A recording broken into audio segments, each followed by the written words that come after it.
आदरणीय प्रमुख पाहुणे, आदरणीय शिक्षकगण व इथे जमलेले माझ्या छोट्या मोठ्या मित्रांनो, आज आपण सर्वजण एकत्र आलो आहोत भारत देशाच्या 15 ऑगस्ट स्वातंत्र्य दिनानिमित्त। ही केवळ तारीख नाही, ही आहे त्यागाची, बलिदानाची आणि अभिमानाची आठवण। 1947 साली याच दिवशी भारताने इंग्रजांच्या गुलामगिरीतून मुक्त होऊन स्वातंत्र्य मिळवलं।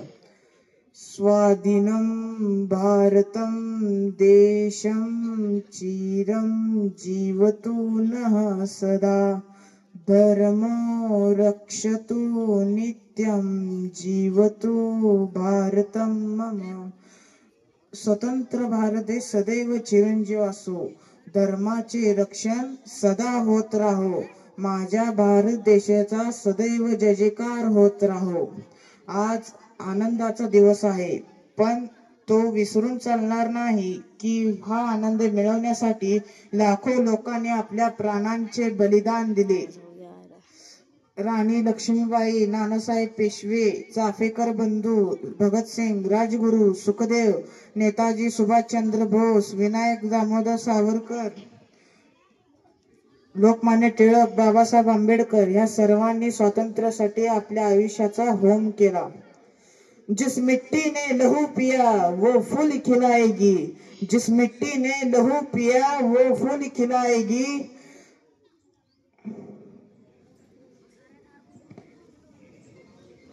आजादी को जो समझेगा वही इसे निभाएगा। लिख रहे हैं हम इतिहास खून से अपने हिंदुस्तान का, आजाद थे, आजाद है और आजाद रहेंगे हम हिंदुस्तान का। स्वातंत्र्य म्हणजे काय? स्वातंत्र्य म्हणजे परकीय सत्तेपासून मुक्तता नाही, तर विचारांची, व्यक्तिमत्वांची आणि अभिव्यक्तींची स्वतंत्रता।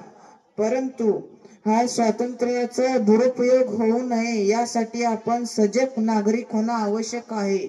आपण खरंच देशप्रेमी असू तर फक्त 15 ऑगस्टलाच नव्हे, तर दररोज आपल्या देशासाठी काही ना काही चांगले केले पाहिजे। जननी जन्मभूमीश्च स्वर्गादपि गरीयसी, जननी आणि जन्मभूमी ही स्वर्गाहून श्रेष्ठ आहे। आपण चांगले शिक्षण घेऊन डॉक्टर, इंजिनियर, शिक्षक, संशोधक, उद्योजक बनू शकतो, पण त्याच वेळी देशासाठी जबाबदारीने काहीतरी योगदान द्यावं, हाच खरा स्वातंत्र्याचा सन्मान ठरेल। आजादी का मतलब सिर्फ तिरंगा फहराना नहीं, बल्कि जिम्मेदारी से देश को आगे बढ़ाना भी है। आपल्याला आठवायला हवे की चीन, पाकिस्तान, आतंकवाद, असहिष्णुता हे सर्व आपल्या अजून आव्हान आहेत। आजचा दिवस आपल्याला हे आठवण करून देते की अजून खूप काम बाकी आहे।